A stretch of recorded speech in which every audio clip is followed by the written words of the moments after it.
Victor, the robot from episode 3 of the second season of Fallout, is quite mysterious. The Robco Securitron might hold the secret of what happened to its creator, Mr. House. Like Cooper, the metallic soldier cannot die. So do Victor and Cooper have other things in common? Where's Robert House? He's gone. He had all the money in the world, but all he really wanted was to live forever. Before the Great War of 2077, Robert House made preparations to expand his reach and stay alive after the end of the world. The story of Mr. House, who rose to the top and gained nearly everything he desired, began with tragedy. Robert Edwin House was born on June 25, 2020 in Las Vegas, Nevada. At barely 2 years of age, young Robert became an orphan. His parents were traveling in an autogyro when it was struck by lightning. The death of his parents left him in the hands of his half-brother Anthony, who stole his inheritance and left him on the streets. House grew up without a family, but developed a brilliant mind.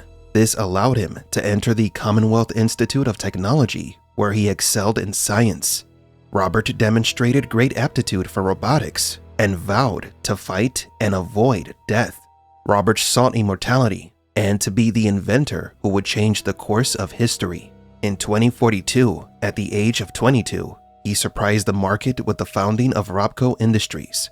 He quickly became one of the youngest billionaires of his time, and Robco grew to be one of the highest valued companies in the world in just a few months. His inventions in computing and robotics were a phenomenon in the global market. His software programs became the world standard, but his inventions were not as impressive as his negotiation skills. It is said that House created a corporate system based on legal loopholes and monopoly strategies to exploit every possible economic strategy that allowed him to experiment on people, animals, and other unethical practices without being reprimanded, judged, or fined. Robert gradually molded society as he wished.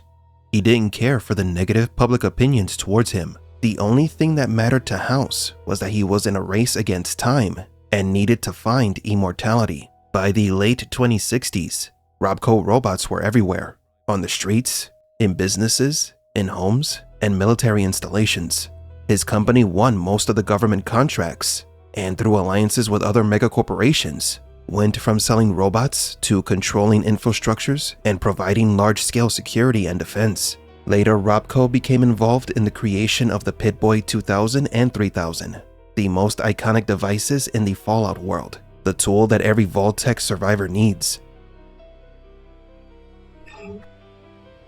Faced with the growing fear of nuclear war, Robert House joined all megacorporations and created the grand plan for their survival. How can you guarantee results?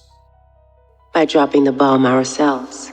Robert created a defense system for Las Vegas to withstand the apocalypse.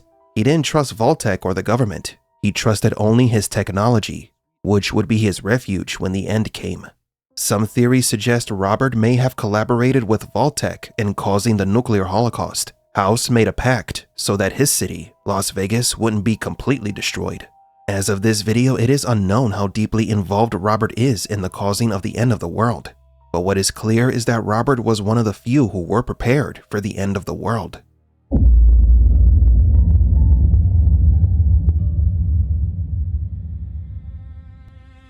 On October 23rd, when the bombs fell, Las Vegas was still standing, and the robots that Robert had scattered throughout the wasteland began to work, observed, record, and wait, always ready to destroy once commanded.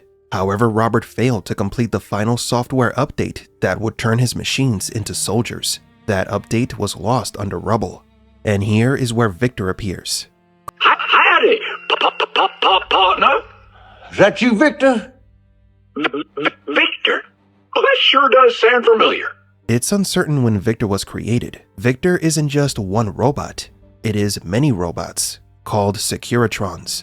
On the day the bombs fell, Robert tried to update all Securitrons to Victor's level, but the process was incomplete. Only Victor can enter true soldier mode. Come on, dickhead.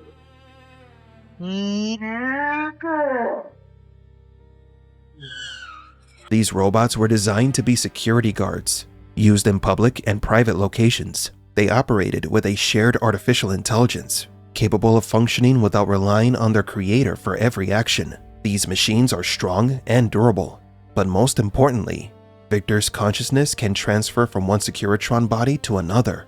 If its body is destroyed, it moves to another. Much obliged, Victor. Well, I'll be seeing you. I'm sure you will. So what is this robot really? After the bombs fell, the Robco Security Model 2060B became Robert House's eyes and ears. With his toys, Robert gathered information from places well outside his reach, without exposing himself to danger and risking his life.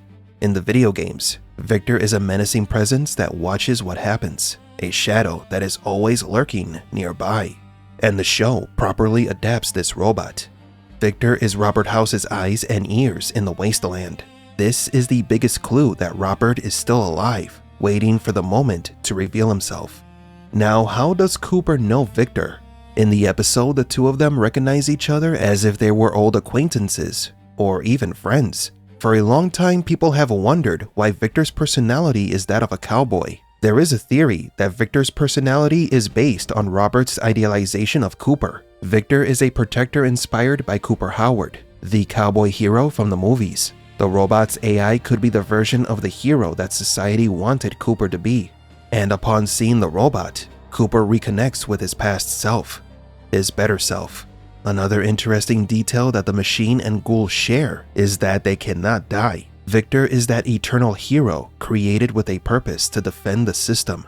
The robot cowboy is always ready for a scrap, another cruel reminder for Cooper of what his life used to be.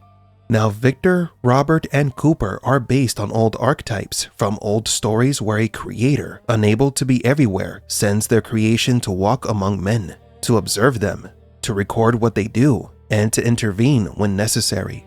In Egyptian mythology, there is a symbol that fits perfectly with the robot, the Eye of Ra. It represents an extension of the deity Ra. It is his projected self, an eye that can act on its own as an independent entity and that manifests in different ways depending on the need. It can protect, punish, warn, and impose order. It is the God touching the world without descending from the skies.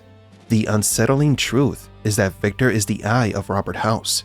The robot is the extension of the creator among men. No matter how many times the eye is destroyed, no matter what physical form it uses, or whether it appears as a friend or foe, it continues to fulfill its creator's purpose. Victor is Robert House's eternal enforcer. But you know what they say in Vegas? Everyone's a winner, eventually. The same goes for losing in my experience, except for one man, a man that built you.